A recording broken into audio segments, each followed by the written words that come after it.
Hey guys, I'm back and we're going to be doing a whole revamp on the beginner tips for Stardew Valley. Now the reason for this is I actually didn't say too much in the last one, and I actually kind of cut it a little short. There's actually a lot to go over. But first we're going to start off with what you're going to want to build. Right off the bat, you generally get the option to build your chest. And you're going to want to build several of these. It generally costs you about 40 wood. And it's real simple, you can just gather it out here. It shouldn't take too long for you to gather them. The main reason for this is because you're going to want to keep just about everything that you come across. There's going to be the community center later on where you can unlock things like so. Oh, and just another tip too, by the way, you don't have to go to the community center to look at what you need if you hit your inventory button, which should be E, unless you changed it to something else. You can go up here to the community center, hit that, and you can see exactly what you need. So you can pick it up, bring it back, or go drop it off, whatever else you might have to do. So that's one of the very first things, is build enough chests so that you can keep just about everything that you get. You're going to need some of these items out of season as well, as some of them will be requested by some of the NPCs for quests, mini quests, things like that.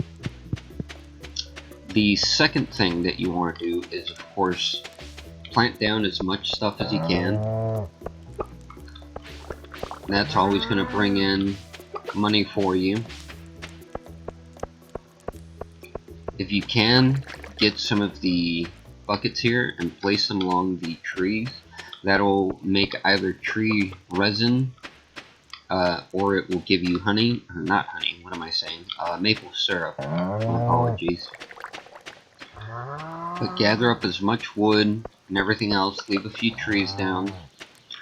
You'll need them so that they can actually spread out some more of the hardwood trees, which are generally just the big tree trunks, or if not, it's just a giant log that's fallen over. You're going to need those to eventually build some of the better things, like the better barns and the better coops.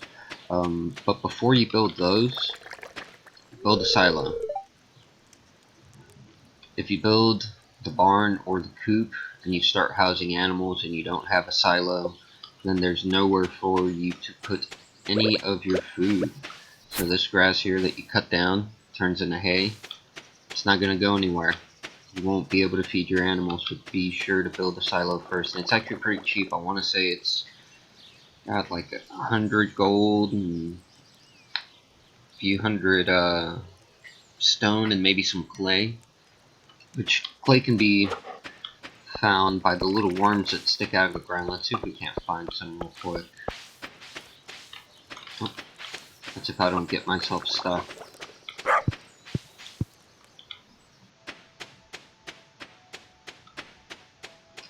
Let's see here. No little wormies.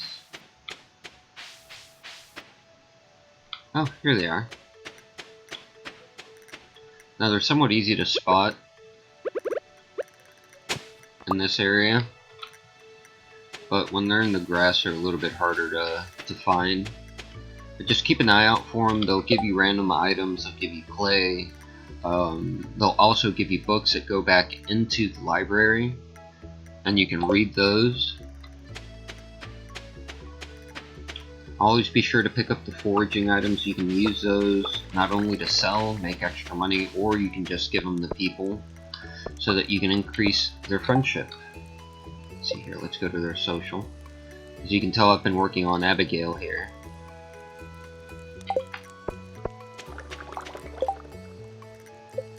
Some more stuff. Whenever you do get the option for a scarecrow, be sure to build that right away.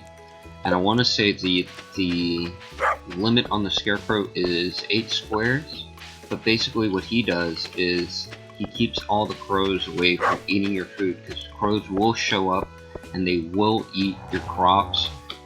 Come out here and there will be, you know, nothing out here, just plain land. And that's because you might not have a scarecrow close enough to it. So be sure to keep enough scarecrows around to keep all the birds away.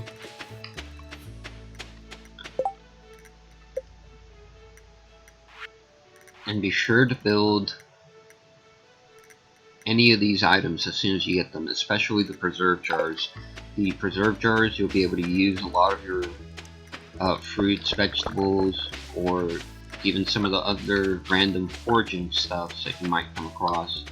You can toss them in here, and it takes about a day's time in game for them to turn into either a pickled fruit, or not pickled fruit, what am I saying?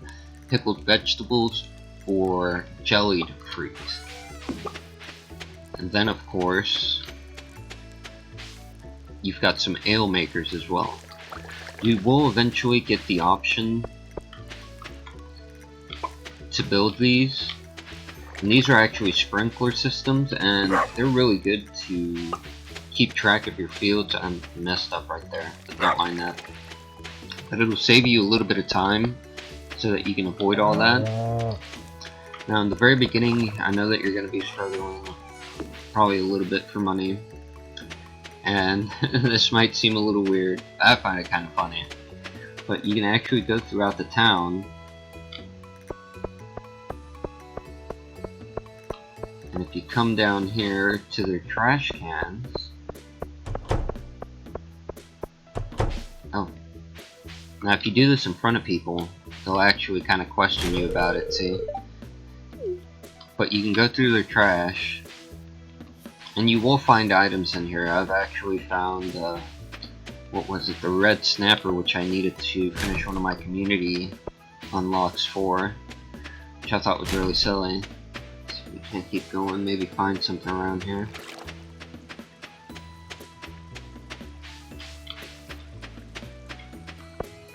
Now as for the community, the very first one that I would recommend unlocking is the boiler room, if I'm not mistaken. And the boiler room will actually, once you get it filled in, it will unlock this. So now you can fast travel through the town, which makes it a lot easier. It saves you a lot of time. Let's go back to the town real quick. Oh, look at that. We got some bread, so there you go, it gives you a little bit of food.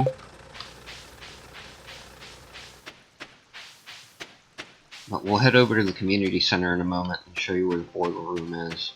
This is Joja Mart. Now one thing that I've heard that was actually rather interesting, and I thought was kind of neat, is the more money you spend at Joja Mart, then they kind of more or less steadily start taking over the neighborhood.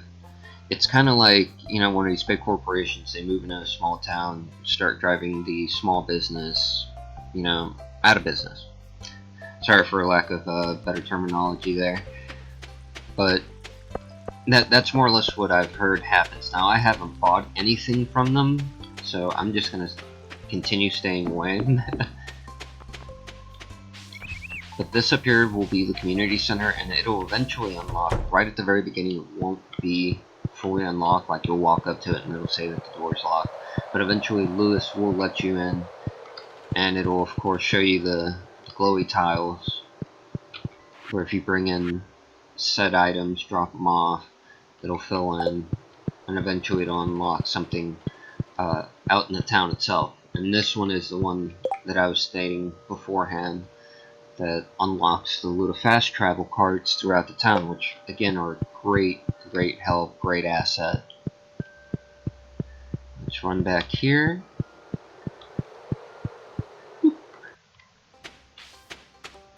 Oh look, there's Abigail. Hi Abby. Alright, we're just gonna run past her for now. Now there is another thing, if you do happen to run out of energy right away, which will happen fairly often right towards the beginning of the game because you are doing a lot, you're still trying to get your character leveled up. Once this opens up, the train area over here, there's a bathhouse. Go hop in the bathhouse, replenish some of that energy. And also be sure to keep track of when, of when the train's coming by, if you can. Because whenever the train comes by, if you happen to be around, every now and again, it will drop just random items out on the ground and you can pick them up and take them. let's go and head back down real quick.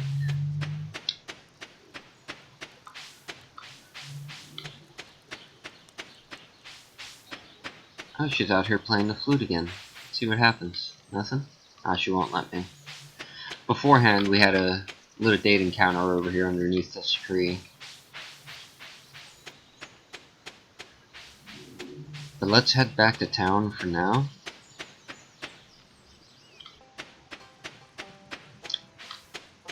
Again, as you rummage through the world, be sure to pick these up because you can use them to gift to some of the NPCs.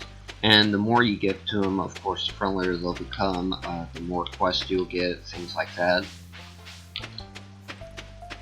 Let's head on down here. Another thing that I would recommend for people to invest in are some of these bait traps.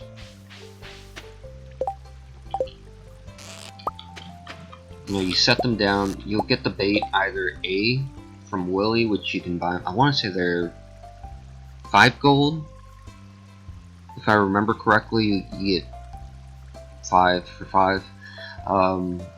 Or when you go into the dungeon or the mine, whenever you kill the bugs, they'll drop the insect meat. You can use the insect meat. Where is it? Right down here. Or bug meat. And start crafting some of these baits, and then just use it that way. And it'll give you random stuff. And even the trash itself is actually useful. Let's go and head back to the house real quick. Anything in here? No?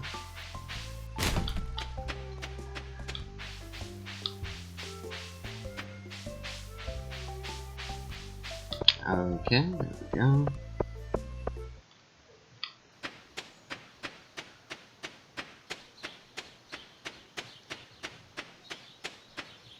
Okay. So even trash is useful, like I was saying. We've got the trash here. And once you get the chance, build a recycler. You take the trash or whatever else you find, you drop it in there, and it'll eventually put out some random item. It can be anything from a torch to, you know, iron ore, charcoal. I've gotten cloth out of there as well, which was kind of weird. I've only gotten it once, but it did happen. I've got it here somewhere.